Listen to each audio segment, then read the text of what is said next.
হেই দেয়ার, আসসালামু আলাইকুম সবাইকে। আমি মৃধা, পড়াশোনা করছি বুয়েটে, সিভিল ইঞ্জিনিয়ারিং ডিপার্টমেন্ট। এই ভিডিওটাতে আমি কথাবার্তা বলবো ঢাকা ইউনিভার্সিটি এ ইউনিট অ্যাডমিশন টেস্টের একদম সবকিছু নিয়ে। এই ভিডিওটাতে আমি যদিও জেনারেলি যেরকম ট্রেড গুলো থাকে নর্মাল ইউজুয়াল ভিডিওতে যেগুলো নিয়ে কথাবার্তা বলা হয়, যেমন ভার্সিটিতে এলিজিবল লিস্টটা কিরকম হবে, মার্ক ডিস্ট্রিবিউশন কি হবে, টাইম ম্যানেজমেন্ট কি হবে, আলাদা প্রত্যেকটা সাবজেক্টে পাস করতে হবে কি হবে না, এগুলো নিয়ে কথাবার্তা বলা হবে। বাট এই ভিডিওটার যেটা মেইন ক্রিম পার্ট থাকবে সেটা থাকবে হচ্ছে স্ট্র্যাটেজি। ঢাকা ইউনিভার্সিটি এ ইউনিটে ভর্তি পরীক্ষায় বসার জন্য আমাদেরকে এসএসসি এবং এইচএসসি তে চতুর্থ বিষয় সহ জিপিএ 5 এর ভিতরে অ্যাটলিস্ট 3.5 পেতে হয়।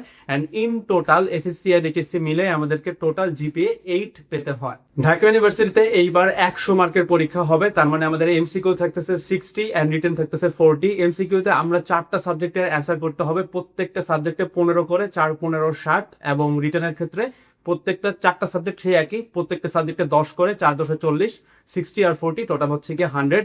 সাবজেক্ট চুজিং এর ক্ষেত্রে আপনাকে অবশ্যই ফিজিক্স এন্ড কেমিস্ট্রিতে অ্যান্সার করতেই হবে, এটা এমসিকিউ এন্ড রিটেন দুই ক্ষেত্রেই। বাট আপনি আপনার চাইলেই অপশনাল সাবজেক্টের বদলে বাংলা অথবা ইংলিশেও অ্যান্সার করতে পারবেন। তো জেনারেলি আপনি দেখা যাবে যে ফিজিক্স কেমিস্ট্রি ম্যাথ, মানে হায়ার ম্যাথ আর কি, হায়ার ম্যাথ আমি হচ্ছে গিয়ে বায়োলজি অথবা ফিজিক্স কেমিস্ট্রি বায়োলজি ইংলিশ, অথবা physics chemistry higher math English অথবা বাংলা, এরকম করে আমরা যে কোনো 4টা সাবজেক্টের পরীক্ষা দিব। বাট মাস্ট হচ্ছে কি আমাদেরকে ফিজিক্স এন্ড কেমিস্ট্রি অ্যান্সার করতেই হবে। অ্যান্ড আমরা জাস্ট অপশনাল সাবজেক্টের পরিবর্তে বাংলা অথবা ইংলিশ অ্যান্সার করতে পারবো। পুরো ভর্তি পরীক্ষাতে আমাদেরকে 1.5 ঘন্টা সময় দেওয়া হবে, বাট এই ক্ষেত্রে 1.5 ঘন্টা একসাথে দেওয়া হয় না। এমসিকিউর জন্য আলাদা 45 মিনিট অ্যান্ড রিটেনের জন্য আলাদা করে 45 মিনিট দেওয়া হয়। এই 45 আর 45 টোটাল হচ্ছে গিয়ে টোটাল টাইম 1.5 ঘন্টা। যে কোশ্চেনটা ডিউ ইউনিটের অনেকের মধ্যে মিসকনসেপশন হিসেবে থেকে যায় বা অনেকে আমরা এটার উত্তর জানি না, সেটা হচ্ছে গিয়ে ডিউ ইউনিটে কি প্রত্যেকটা সাবজেক্টে আলাদা আলাদা করে পাস করতে হয় কিনা, এমন কিছু আছে কিনা। তো আপনি যদি একদম লেটেস্ট সার্কুলার অথবা প্রসপেক্টাস দেখেন, এই ইউনিটের ক্ষেত্রে এমসিকিউতে শুধুমাত্র আমাদেরকে আউট অফ 60 পেতে হয় হইতেছে 24, এন্ড রিটেনে হইতেছে আউট অফ 40 আমাদেরকে 12 পেতে হয়। And in total out of 100 আমাদেরকে মিনিমাম 40 পেতে হয়। তার মানে এমসিকিউতে 60-এ আমরা 24, রিটেনে আউট অফ 40 আমাদেরকে পেতে হচ্ছে 12, আর এই টোটালটা মিলানোর পর টোটাল 100-তে আমাদেরকে মিনিমাম 40 পেতে হবে। এটা হচ্ছে আমাদের প্যাসিং বেঞ্চ মার্ক যেটাকে বলা হয়, মানে যেই নাম্বারটা ক্রস করলে আমাদের একটা র্যাঙ্ক আসবে। সো অবভিয়াসলি এই ইউনিটের ভর্তি পরীক্ষায় আমাদেরকে আলাদা করে প্রত্যেকটা সাবজেক্টে পাস করতে হয় না।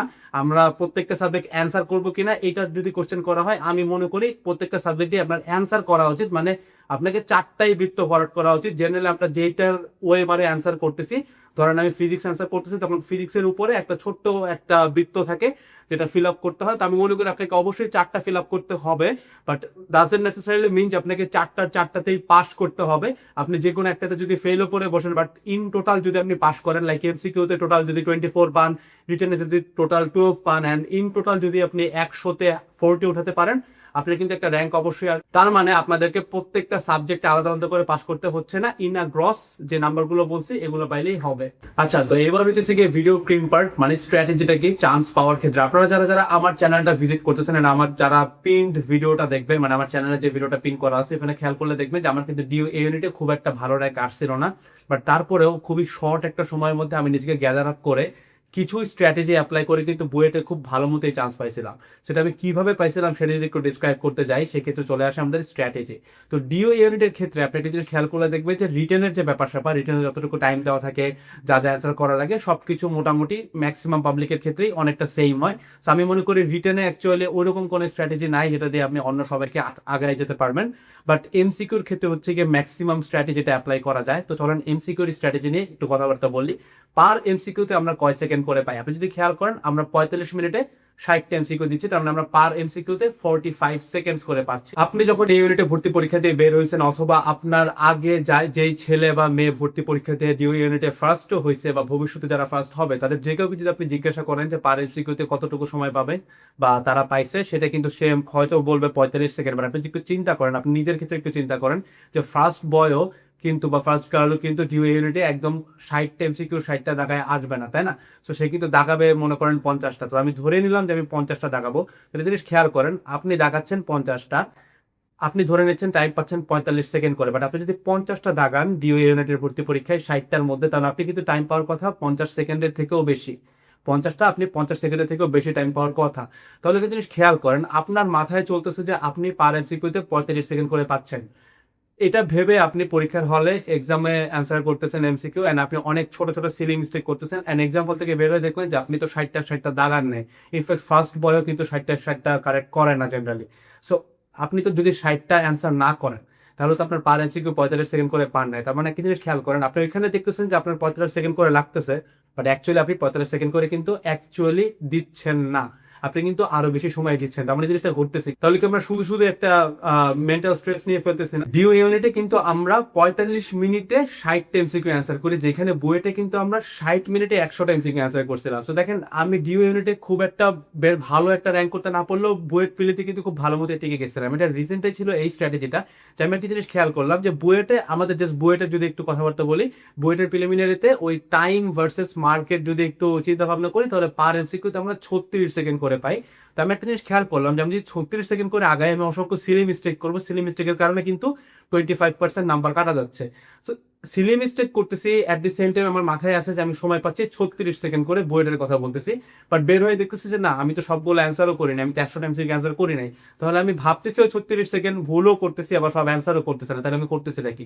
সো আমি অ্যাডমিশন টেস্টের আগে যে জিনিসটা চিন্তা করলাম যে ব্রো আমি 36 সেকেন্ড করে দেখাচ্ছি না, আমি চিন্তা করছিলাম যে আমি বুয়েটের পরীক্ষাতে প্রত্যেকটা এমসিকিউ 45 থেকে 50 সেকেন্ড করে অ্যান্সার করবো। এটা তো যেটা হবে যে আমি কোনো এমসিকিউতে সিলি মিস্টেক করতেছি না। সো আমি আপনাদেরকে এই জিনিসটা উৎসাহ দিব, সেটা হচ্ছে কি ডিও ইউনিটের ক্ষেত্রে আপনি যখন বাসায় প্র্যাকটিস করেন, বাসায় অবশ্যই আপনি 45টা, আপনি পারলে 30 সেকেন্ড করে একটা জিনিস প্র্যাকটিস করেন, কারণ বাসার এনভায়রনমেন্ট এক্সাম হলের এনভায়রনমেন্ট সেম না।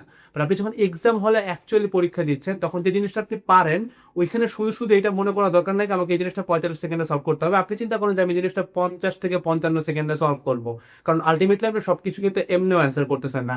So this is the simplest strategy, যে জায়গাটাতে আপনি একটু চেঞ্জ আনলেই আপনি কিন্তু অনেকগুলো মানুষকে আগায় যেতে পারবেন। কারণ আপনি দেখবেন যে ডিও ইউনিটে যারা বিভিন্ন জায়গায় ভর্তি পরীক্ষার জন্য মক টেস্ট দেন তারা দেখবেন যে আপনি যতগুলো কারেক্ট করতেছেন ইনকারেক্ট কিছু মার্কের কারণে আপনার নাম্বারটা অনেক কমে যায়। সো ইনকারেক্ট যে জিনিসগুলো হচ্ছে এগুলোকে এড়াইতে পারলেই আমি মনে করি ডিও ইউনিটে খুব ভালো একটা র্যাঙ্ক করে ফেলা যায়। তো এই স্ট্র্যাটেজি টোটাল জিনিসটাকে যদি আমি একটু র্যাপ আপ করি তাহলে জিনিসটা এরকমই দাঁড়ায় যে আমরা ভর্তি পরীক্ষায় সবসময় মনে করি যে আমরা সবকিছু সলভ করবো, বাট আমার মনে হয় যে স্ট্র্যাটেজিটা এরকম হওয়া উচিত যে আমি সবকিছু সলভ করবো না, রাদার আমি যে জিনিসটা জানি সেই জিনিসটা ভুল করবো না, আমরা জানা জিনিস ভুল করবো না। This should be the strategy. তার মানে আমি মনে করি যে আপনি যেই জিনিসটা জানেন সেখানে তাড়াহুড়া করে 40-45 সেকেন্ডে সলভ করতে যাওয়ার দরকার নেই, সেইটা আপনি যথেষ্ট সময় দেন যেন আপনি কোনো প্রকারের সিলি মিস্টেক না করেন।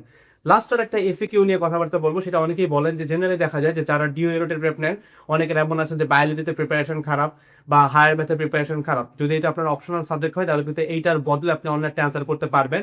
সেখানে অনেকে মনে করেন যে আমি বায়োলজি বা হায়ার ম্যাথ অ্যান্সার করবো না, আমি বাংলা অথবা ইংলিশ অ্যান্সার করবো। সো এখানে আপনাকে একটা কোশ্চেন করতে হয়, সেটা হচ্ছে কি যে আপনি যদি একদম ডিউর টপ টায়ার সাবজেক্টগুলো চান তাহলে কিন্তু আপনাকে অবশ্যই biology and higher math answer করা লাগে। তো আমি আপনাকে কি পরামর্শ দিব যে আপনার কি আসলে বায়োলজি বা হায়ার ম্যাথ অ্যান্সার করা উচিত নাকি এটার এগেইনস্টে বাংলা বা ইংলিশ অ্যান্সার করা উচিত? তো আমার কথা হচ্ছে দেখেন আমাদেরকে কিন্তু সাবজেক্ট ওয়াইজ পাস করতে হচ্ছে না, তাই না? আমাদের কিন্তু সাবজেক্ট ওয়াইজ পাস করার কোনো দরকারই নাই। সো ওই ক্ষেত্রে আমি মনে করেন বায়োলজিতে খুব দুর্বল, তো বায়োলজির বদলে যদি আমি ইংলিশ দাগাই দেখা যাবে যে আমি আমার পছন্দের সাবজেক্ট পাবো না। কিন্তু দেখেন বায়োলজিতে যদি আমি হালকা পাতলা লাইক 25 যদি 10ও উঠাইতে পারি হইতে পারে আমি আমার পছন্দের সাবজেক্ট পেয়ে যেতে পারি। সো আমি যেটা করতাম আপনার জায়গায় থাকলে সেটা হচ্ছে গিয়ে যেই কয়টা সাবজেক্ট অ্যান্সার করলে আমি টপ টায়ার সাবজেক্টগুলো পাবো। যদি আমার টপ টায়ার সাবজেক্টের প্রতি টান না থাকে তাহলে এটা পুরো ডিফারেন্ট কেস, বাট যদি টপ টায়ার সাবজেক্টের প্রতি টান থাকে তাহলে আমি যেটা করবো আমি এই 4টা সাবজেক্টে দেখাবো, like physics, chemistry, higher math and biology.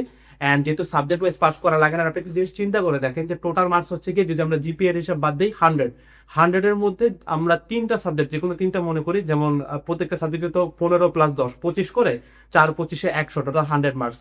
তো আমরা যদি যে কোনো 3টা দাগাই, মনে করেন বায়োলজিতে আমি খুব দুর্বল, তো 3-25-এ মানে 3টা যদি খুব পারফেক্টলি দাগাইতে পারি 3-25-এ কিন্তু ওইখানেই 75 মার্ক আছে। আপনি যদি 75 পান আপনি কিন্তু খুব ইজিলি ডিউর ফার্স্ট 200কে 100-এর মধ্যে চলে আসবেন। সো আমি মনে করি যে যেহেতু সাবজেক্ট ওয়াইজ পাসের ব্যাপার নাই, ঝামেলা নাই, তার মানে আপনাকে যে জিনিসটা করা উচিত যে আপনাকে যেই 4টা সাবজেক্ট অ্যান্সার করলে সবগুলো সাবজেক্টই পাওয়া যায়, মানে সবগুলো ডিপার্টমেন্টে ভর্তি হওয়া যায় ডিওতে, ওই কয়টাই অ্যান্সার করা উচিত। অ্যান্ড অবশ্যই পুরো ভর্তি পরীক্ষার জিনিসটাকে যদি আমি একটু র্যাপ আপ করার চেষ্টা করি সেটা হচ্ছে গিয়ে সময় নিয়ে খুব বেশি পাগলের মতো হুড়স্থুল করে লাভ নাই। মেন কাহিনী হচ্ছে কি আমরা পারা জিনিস ভুল করবো না, অ্যান্ড টোটাল জায়গাটাতে একটু উপর থেকে দেখা ট্রাই করবেন যে ঘটনাটা অ্যাকচুয়ালি কি ঘটতেছে, like B the gangster in the room, যে লাইক একটু চিন্তা করবেন যে এখন অ্যাকচুয়ালি কি হইতেছে অ্যান্ড সবার থেকে একটু ডিফারেন্টলি কিভাবে করে আমরা টাকায় যেতে পারি। So that was about this video.